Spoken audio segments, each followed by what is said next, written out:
주제까지 했고요. 이제 세 번째 주제로 가겠습니다.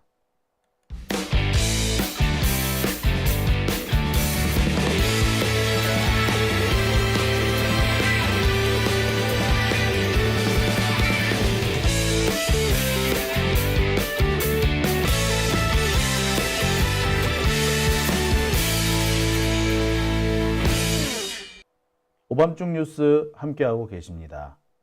세 번째 주제는 오늘의 결론이 될 것 같습니다. 앞서서 참 안타까운 얘기들을 많이 했습니다. 통탄스럽다라는 말이 딱 지금 어울리는 얘기 같아요. 자, 그러면 이제부터 우리는 어떻게 해야 될까요? 통탄스러운 건 통탄스러운 거고 앞으로는 우리는 어떻게 해야 될까요? 자, 그 얘기를 제가 지금부터 해보려고 합니다. 저는 이렇게 생각이 들어요. 바뀐 거는 아무것도 없다라고 말이죠. 이제 우리는 전력을 다해서 앞으로 나가는 수밖에 없을 것 같습니다. 법이 법으로서 능력을 하지 못하고 법원이 법원으로서 역할을 못한다면 우리가 할 수 있는 거는 우리 시민들은 시민의 일을 하는 수밖에 없는 것 아니겠습니까? 자, 세 번째 주제는 바뀐 것은 아무것도 없다. 국민을 믿고 재상고심 가자입니다. 자, 오늘 대법원이 파기환송 판결을 내렸습니다. 참, 이제쯤 끝날까? 이제는 안심해도 되겠지라고 생각했는데 안심할 틈은 없습니다. 저는 그런 생각도 들어요. 나중에 이재명 정권이 수립이 되더라도 안심할 수 있는 건 없다라고 생각됩니다. 우리가 안심을 하고 멈추는 그 순간, 우리가 주춤하는 그 순간이 아마 저들한테는 기회가 되는 거라고 생각이 들어요. 누차 말씀드립니다만 최상목, 한덕수 탄핵 안 하고 지금까지 넘어온 것이 정말 통탄스럽습니다. 통탄스러워.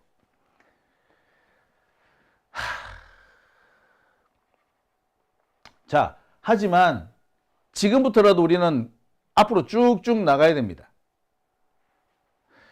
왜 이런 일이 계속되느냐? 왜 끊임없이 연장전이 벌어지느냐? 끝난 줄 알았잖아. 근데 또 연장전. 끝난 줄 알았는데 또 연장전입니다. 그런데요, 적폐 세력들은요, 자신들의 이 기득권에 뭔가 조금이라도 회방을 놓을 사람 같으면 끝까지 죽여버립니다. 대표적인 사람이 노회찬 의원입니다. 노무현 대통령입니다. 그들이 볼 때 노회찬과 노무현은 기득권을 끝까지 기득권에 끝까지 저항할 사람들이고, 그리고 끝까지 저항하는 와중에 조금이라도 타협을 하지 않을 사람으로 분명히 비쳤을 겁니다. 그래서 그 두 사람은 결국에는 생명을 내려놓아야 했던 상태입니다. 그리고 그분들이 그 과정에 얼마나 많은 고통을 겪었습니까? 노회찬 의원 정말 황당한 대법원 판결로 의원직을 잃었습니다. 여러분, 노회찬 의원이 왜 국회의원직을 상실했는지 혹시 아십니까? 노회찬 의원이 국회의원직 상실하게 된 것이 바로 삼성 엑스파일 사건입니다. 그리고 삼성 떡값 사건입니다. 그 와중에서 삼성 엑스파일 사건이든 여기에 관여한 검사들 이름을 쭉 나열해요. 자, 이것을 공개했다는 이유로 그걸로 대법원에서 형이 선고가 되죠. 유죄 확정 판결이 내려집니다. 그래서 의원직을 잃어요. 그리고 난 다음에 의원직을 잃고 난 다음에 얼마 지나지 않아서 소위 말하는 그 드루킹들 그 모임에 강연을 한번 간 겁니다. 그 강연 간 것이 결국 노회찬 의원의 죽음까지 이어지게 되는 거예요. 그러니까 법원에서 그따위 이상한 판결을 내리지 않았다면, 아니 엑스파일 사건을 폭로했는데 도둑이 시민이 도둑 들었다, 도둑이야! 라고 했는데 야 너무 시끄러워! 하면서 감옥에 쳐넣은 그런 상황이었단 말이에요. 왜 그런 판결이 나왔겠습니까? 네, 노회찬을 죽여야 했던 겁니다. 더군다나 당시 노회찬 의원이 그 삼성 엑스파일 사건 또는 삼성 떡값 사건, 이 사건에 연루된 검사들을 공개할 때는 딴 데서 안 했어요. 국회에서 했어요. 그런데 국회 회의석상이 아니라 국회 기자회견장에서 했다라는 이유로 그래서 유죄가 선고된 거예요. 이 뭔데? 그전에는 다 그렇게 했었어요. 국회 안에서만, 국회 건물 안에서만 기자회견을 하든 뭐라든 상관없었어요. 그런데 갑자기 대법원에서 희한한 판결을 내려서 회의장이 아니라 국회 그 기자회견장에서 했으면 유죄다라고 판결을 내린 거예요. 기가 차는 판결이죠. 오늘 이재명 대표에게 내려진 이 판결과 정말 참 많은 부분에서 닮았습니다. 아니, 내가 한 말이면은 그 말의 의미를 따져야지. 남들이 어떻게 인식했느냐? 그걸 가지고 나에게 죄를 묻는다는 거, 그게 말이나 됩니까? 인식? 개떡 같은 소리 하고 있네. 남들의 인식 지랄하고 자빠졌네. 그러면은 남들이 오해를 하면은 오해한 사람이 잘못이지 내가 말한 게 잘못이에요? 오해의 빌미를 제공한 게 아니라면, 문헌상의 의미에서 크게 벗어나지 않았다면 그걸 가지고 문제 삼아서는 없는 겁니다. 그러니까 택도 아닌 이상한 기괴한 판결을 내린 거예요. 이거는 표현의 자유를 심각하게 위축시키는 개떡 같은 새끼들이에요. 이거 판사가 아니라 정말 자, 이들은 왜 이런 짓을 하느냐? 딱 하나예요. 이재명이 정권 잡으면 지들은 다 죽는다고 생각하기 때문에 그런 거야. 그래서 과거에 노회찬을 죽이고 노무현을 죽였던 것처럼 이번에는 이재명을 죽이려고 드는 겁니다. 법이라는 이름 하에 살인을 저지르고 있는 거고요. 법이라는 이름 하에 이 폭력을 저지르고 있는 것과 다를 바가 없습니다. 이재명이 권력 잡으면 다 죽으니까 무슨 수를 써서라도 이재명을 죽이려고 하는 거고요. 그러다 보니까 끊임없이 연장전이 이어지는 겁니다. 자, 그렇다면 앞으로 어떻게 해야 되나? 오늘 파기환송 판결이 나왔죠. 따라서 앞으로는 항소심을 다시 해야 됩니다. 이걸 보고 우리는 파기 후 환송심 또는 파기 후 항소심이라고 얘기합니다. 줄여서 파기환송심이라고도 얘기를 합니다. 아무튼 다시 한번 재판을 고등법원에서 하게 되어 있습니다. 오늘 판결이 나왔기 때문에 고등법원으로 가는데 시간이 좀 걸려요. 최대한 빨리 가도 일주일이고요. 일주일 뒤에 재판을 열 테니까 재판에 참석하시오라고 공지를 띄워야 돼요. 공지를 띄우고 이렇게 하는데 시간이 또한 2주 정도 소요가 될 겁니다.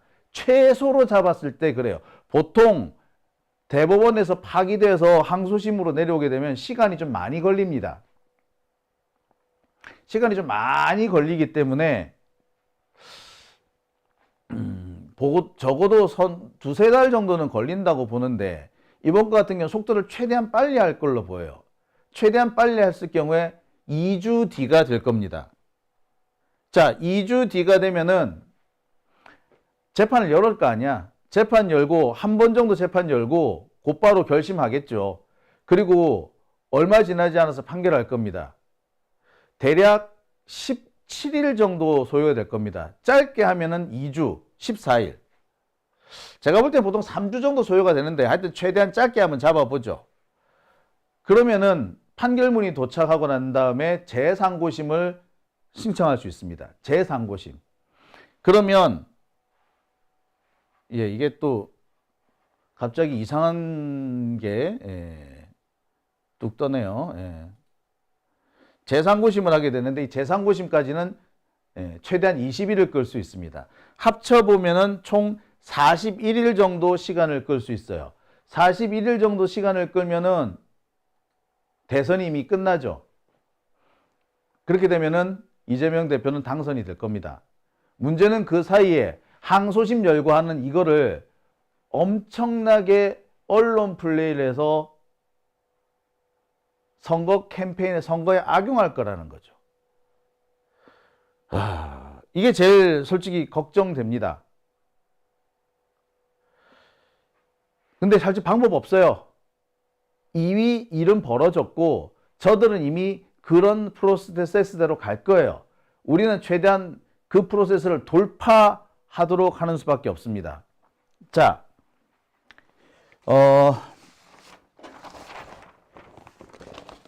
여러분들의 이해를 돕기 위해서 제가 이거 한번 설명을 좀 다시 한번 드리도록 하겠습니다. 자, 원래 우리가 알고 있는 것은 1심이라는 걸 알고 있죠. 1심. 1심 끝나고 나면은 2심을 갑니다. 이걸 보통 항소심이라고 그러죠. 그리고 우리가 알고 있는 3심을 가게 됩니다. 이걸 부르고 우리는 상고심이라고 얘기를 합니다.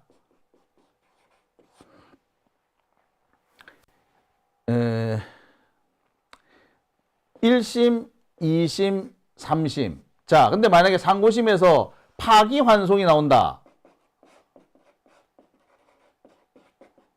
그러면은 탕소심으로 다시 돌아가는 거죠. 이번 주 네 번째 재판을 하게 되는데 이걸 보고 파기환송심이라고 얘기를 합니다. 파기후환송심이라고 하는 경우도 있고 어쨌든 파기환송이라고 할 수도 있는데 일단 파기환송심을 열게 되는데 여기에 또 불복해서 5번째 재판을 청구할 수 있습니다. 이것을 보고 재상고심이라고 그럽니다. 지금 우리는 어디까지 왔다? 여기까지 왔죠. 이제 앞으로 4심대로 갈 겁니다. 3심에서 4심으로 갈 때는 어떻게 걸리느냐? 2주가 기본적으로 소요가 돼요. 그리고 보통 많이 걸리면 이게 6개월까지 갑니다. 그런데 지금 법원의 태도를 볼 때 최소로 잡겠죠. 최대한 빨리 끝낼 겁니다. 2주. 그런데 2주 안에 한다고 하더라도 좀 더 시간이 걸릴 수밖에 없어요. 자, 파기환송심에서 안 좋은 결론이 나겠지 뭐. 별 수 없어. 그렇게 되면 우리가 다시 한번 요구할 수 있는 게 재상고심입니다. 네 번째 재판에서 5번째 5심으로 가는 동안의 기간은 또 이것이 한 20일까지 끌 수 있어요. 그리고 뭐 중간중간에 또 뭐 여러 가지 시간 들어간 시간이 있는데 총 확보할 수 있는 시간은 41일이 됩니다. 만약에 이 사이에 한 가지 또 다른 뭐 치트키 같은 것이 있는데 그 치트키가 뭐냐면은 헌법소원이에요.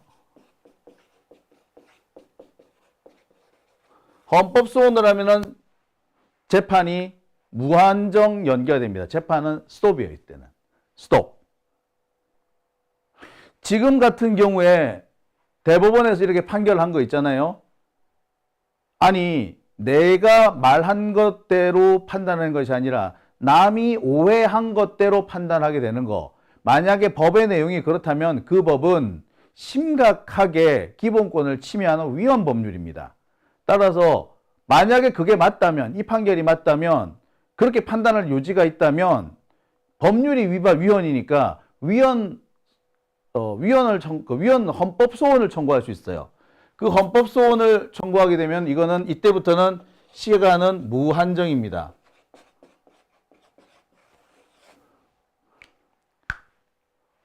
자, 그러니까 최소 41일에서 헌법소원권까지 우리가 쓸 수 있는 카드가 몇 건이 있다는 겁니다. 이 카드를 최대한 활용해서 어떻게든 간에 시간을 끌을 수밖에 없습니다. 저는 가장 좋은 방법으로 헌법소원이 필요하다고 생각돼요. 헌법소원만 제기를 하면은 상황이 아주 많이 달라질 수 있습니다. 재판 진행 자체를 스톱시킬 수가 있어요. 저는 이 가능성, 이 필요성이 있다고 봅니다. 자, 보세요. 내가 한 말, 내가 하지도 않았는데 남들이 그렇게 인식했다는 이유로 내가 처벌을 받을 수 있다면 이거는 중대한 형사법 원칙에 위반됩니다. 형사법 원칙의 가장 큰 틀이 뭐냐? 자기 책임의 원칙입니다. 내가 한 짓만 책임을 지면 돼. 근데 남의 인식까지 내보고 책임지라 그러면 안 되지. 그죠? 내가 한 말이 책임을 져야 되지만 남의 인식까지 내가 어떻게 책임져? 그죠? 이거는 위헌입니다. 100% 위헌이에요. 만약에 선거법에 그런 식의 내용이 포함되어 있다면, 그렇게 해석할 수 있다면 그 법률 자체가 잘못된 거예요. 그러면 이거는 뭐다? 곧바로 헌법소원 대상이 되는 겁니다. 헌법소원을 가야 돼요. 자, 그렇기 때문에 시간을 최대한 많이 끌 수가 있습니다. 항소심에서 어떻게 나올지는 모르겠으나 제가 볼 때는 항소심 재판부가 이 사건의 정면으로 뛰어들 생각이 아니라면 아마 헌법소원 부분에 대해서 인정해 줄 수도 있을 겁니다. 자, 전 최대한 이런 방식을 써야 한다라고 생각이 드네요. 자, 앞으로 우리가 쓸 수 있는 카드, 재상고심, 그리고 파기환송심이나 재상고심에서 최대한 시간을 끄는 것, 두 번째, 헌법소원을 가는 것. 요 두 가지 카드가 있고, 이 두 가지 카드를 우리는 10분 활용해야 합니다. 관련해서 오늘 조수진 변호사가 자신의 SNS에 이런 글을 올렸습니다. 자, 이게 벌써 지금 오늘 카메라가 지금 벌써 애를 먹이네요. 자, 이렇게 요 내용을 한번 읽어보겠습니다. 대선 전까지 최종 선고 안 나옵니다. 피고인은 재상고심에서 27일을 온전히 쓸 수 있기 때문입니다. 고등법원에 가서 14일 안에 재판이 끝난다고 칩시다.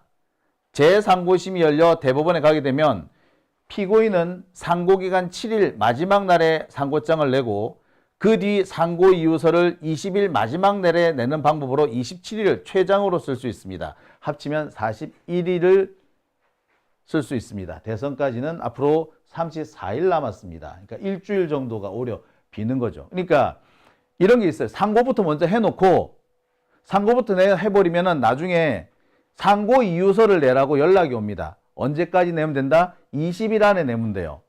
그러면 최대 시간을 언제까지 끌 수 있다? 20일을 더 끌 수 있는 거죠. 파기환송심에서 권리를 소유될 수 있는 시간 짧게 잡아서 14일인데 파기환송심에서 재상고심 가는데 일주일이 걸립니다. 또 21일이죠. 그런데 여기에서 상고를 해놓고 재상고를 해놓고 상고 이유서를 가장 나중에 내게 되면은 41일까지 쓸 수 있는 겁니다. 그리고 아까 말씀드렸듯이 헌법소원이라는 방법도 있습니다. 그렇게 될 경우에는 최대한 쓸 수 있는 카드는 아직까지는 남아있다 라고 생각됩니다. 자, 시간이 남아있기 때문에 우리는 이제 최선을 다해야 합니다. 적폐는요, 이 틈을 이용해서 대대적으로 공세를 펼쳐올 겁니다. 지금 그 공세의 최전선, 가장 앞에는 이낙연이 서 있어요. 이낙연 이놈의 새끼들 지금까지 가장 저열하고 비겁한 방법을 많이 써왔습니다. 폐륜적인 방법을 쓰는데도 주저함이 없었던 애들입니다. 어떻게 보면 국힘당 후보나 한덕수보다도 더 비열하게 굴 놈들이 이런 놈들이에요. 이런 놈들 우리가 반드시 우리가 막아줘야 되지 않겠습니까? 이재명 대표가 물론 감당해야 될 부분도 있겠지만 우리가 막아줘야 됩니다. 우리가 쓸 수 있는 모든 카드를 다 동원해야 돼요. 안 되면 진짜 한 대 뺨이라도 한 대 후려 갈겨야 됩니다. 끝까지 싸워야 됩니다. 여기서 우리가 한 발이라도 물러선다면, 아니 반발짝이라도 물러선다면 바로 우리는 나락으로 떨어지게 될 겁니다. 이럴 때야말로 우리가 온 힘을 다해서 뭉쳐야 될 때가 아닐까, 저는 그렇게 생각이 듭니다. 우리 다 같이, 이 일은 남의 일이 아니에요. 우리가 여기서 물러서게 되면 윤석열이 돌아옵니다. 한덕수는 윤석열의 분신입니다. 윤석열의 로봇이에요. 한덕수가 되는 순간 김건희, 윤석열이 돌아옵니다. 우리한테도 다른 선택지가 없고요. 우리도 이제 죽음이 아니면 승리밖에 없습니다. 이기는 거 아니고 우리 죽는 거야.